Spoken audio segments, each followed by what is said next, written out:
bali mu kungubaga okumusabira essaala Mukama asobole omusonyi w'ebyo byamusibako amuyigise ddala.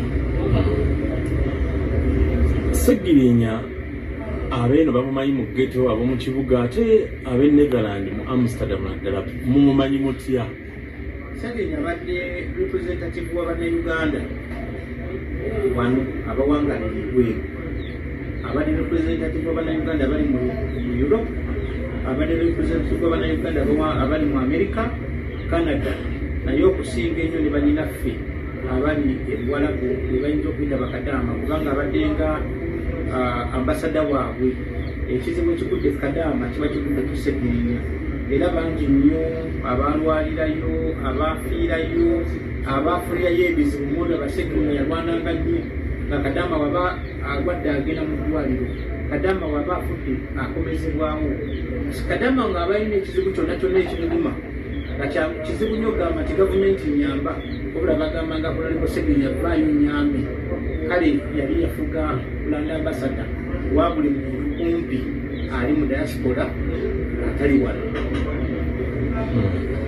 Sseggirinya mu Amsterdam eyo bwesige bubadde bunene nnyo, baatugamba era gye yajjanga ebintu eddwaliro lye ne ambulance ebbiri ezo byazijjeeyo. Baani abaazimuwanga era baazimuwanga batya ne connection yazifuna ate? Sseggirinya oyo abadde muntu mukozi wa mikwano ate nga ayagala nnyo okumanya kyatamanyi ng'abuuza. Bwe yajja mu Amsterdam mu 2015 yasooka kulinnya nnyonyi ng'ajja ne Besigye e Hague wali convention Besigye yali yeetegese. Bw'atuuka e Hague wali ekooti y'ensi yonna, wali kitebe ky'ensi yonna, Besigye bw'atuuka e Hague bannayuganda baagaana okujja olw'ensonga zaabwe. Atuuka mu conference hall nga waliwo abantu 3.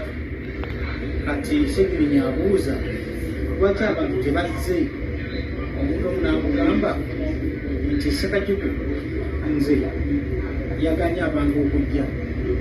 N'abuuza Ssekagiku agaana atya abantu okujja mu conference eno. Waliwo conflict between the two parties, abaategeka Honorable Kizza Besigye okujja, naffe abali bakola protest titemugendayo. Kati Sseggirinya bw'abuuza lwaki abantu abo baganya abantu okujja, Ssekagiku yagana abantu okujja, yeemulwa bwe Besigye bw'ati n'agamba abantu omu ku baali okolo yagala kujja bimubonereze ku Ssekagiku oyo mulaba agana abantu okujja mu conference enene bweti. Bandi ewaka omuntu ankubira essimu nti ndiwangireko nakansala Muhammad Sseggirinya ayagala kulabako. Konza ngamba ki nti ayagala kulabako, mugamba kale mujje.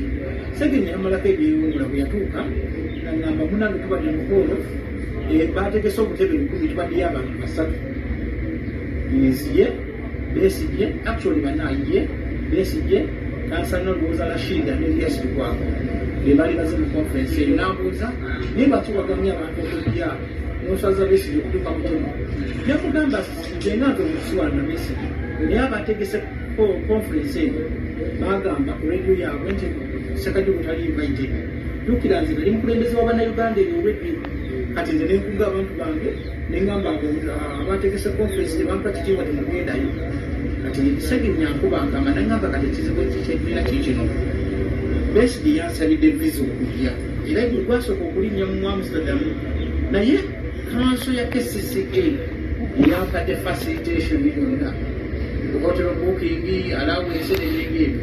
Kati mu bifaananyi butebe bwe batadde mu kawundi, kati ngenda kukuwaayo nti accountability bagenda kungamba twayogedde ebyobutebe ate babukedde nga webamanyi enkola yamu era obutebe noza bwabukuba nti Besigye ayogerera butebe. Kakati nemugamba nansaba yetirayo ku bantu sobole okuwayo accountability. Nemugamba oyagala bantu era twayita mangu bantu dakika abantu bakikuliraze. Sseggirinya ng'atuuza press conference ng'ayogera eri abantu nga yeekuba ebifaananyi ng'aleeta nga wayo mu KCCA teri mwalabye butebe naye nze tennabadde wabaddeyo bantu. Kakati mu mbeera eyo gye baayitamu Sseggirinya n'amanya nti Ssekagiku alina amaanyi mu Amsterdam. From there up to now mbadde mpadi muwaga mu nteekateeka ze zonna era ebitanda by'obadde olaba ebitanda, kompyuta, ambulensi. Ekyasembayo Sseginya bamukwata bwamala okwanga obubaka bwa palamenti yajja tumukolera akabaga akamuyozaayoza okutuuka ku bubaka.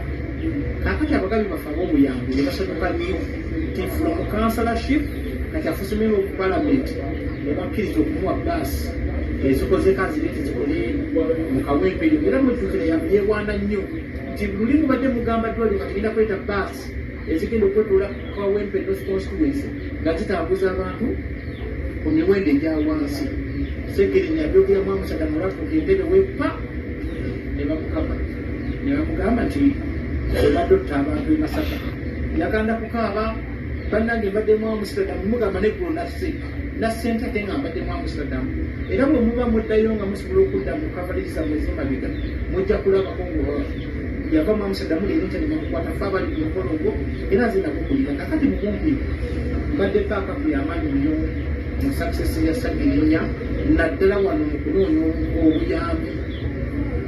Era eddwaliro lya Kawempe North abantu b'omu Amusadamu tulibadde tulinamu omukono gw'amaanyi, tubadde tulina omukono gw'amaanyi mu bitanda, eddagala, buli kimu ekibadde kiva ebweru tubadde baakamu.